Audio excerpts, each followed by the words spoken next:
I never considered myself the type of woman who expected surprises.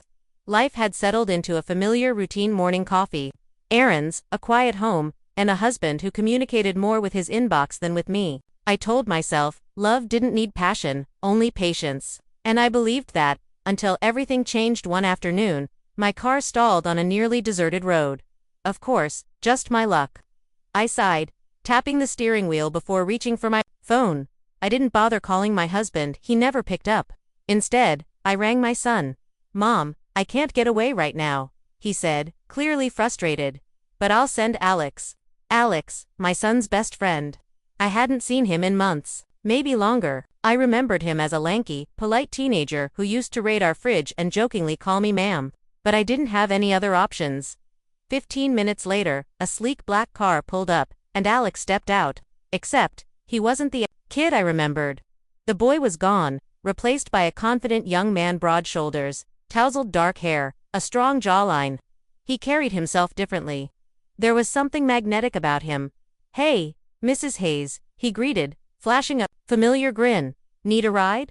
I forced a smile, brushing away a strange flutter in my stomach. "Looks like it." As I slid into the passenger seat, I felt a shift, something subtle but unmistakable. It wasn't just that he had grown up. It was the way he held himself, the calm confidence, the way he occasionally glanced at me when he thought I wasn't looking. "Been a while," he said as we drove, his eyes briefly scanning me before returning to the road.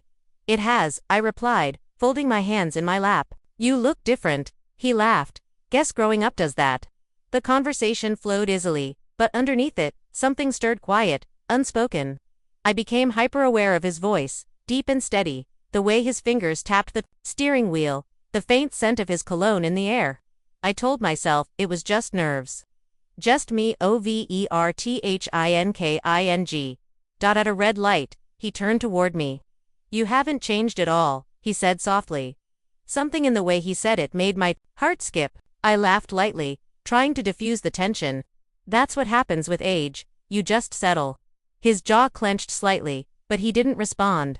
The light turned green, and we rode in silence. When we reached my house, I reached for the door handle, ready to thank him and leave this odd moment behind. But his voice stopped me.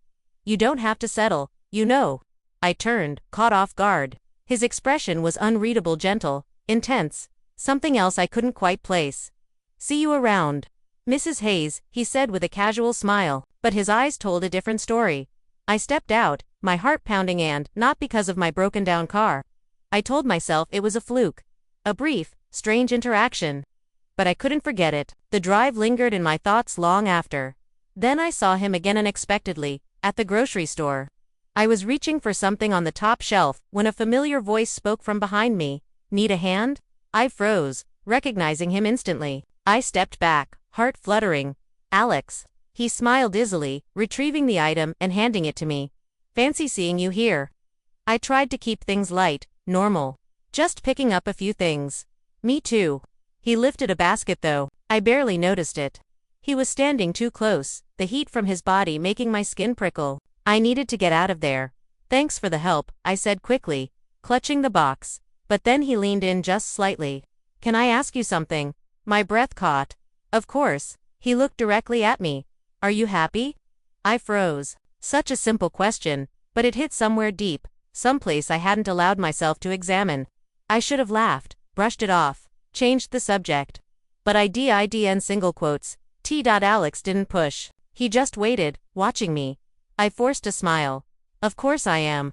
His expression shifted, almost like he saw through it, but he didn't call me out, he just nodded. "Good." And then, sensing my discomfort, he stepped back. "See you around, Mrs. Hayes." I left quickly, my heart pounding. That night at dinner, my husband sat across from me, eyes locked on his phone, mumbling something about work. I responded automatically, barely hearing myself. But Alex's question echoed in my head. "Are you happy?" I couldn't shake it. Days passed, I kept telling myself I was being foolish. He was my son's friend, too young, just playing a harmless game. But then, another unexpected meeting. I was out walking when I saw him with someone else. A girl, hanging on his arm, laughing. My stomach twisted, jealousy burning through me before I could even understand it. I had no right to feel that way. He noticed me before I could slip away. said something to the girl, then jogged over. Mrs. Hayes, he greeted, breathless. Didn't expect to see you. Neither did I replied, forcing a smile.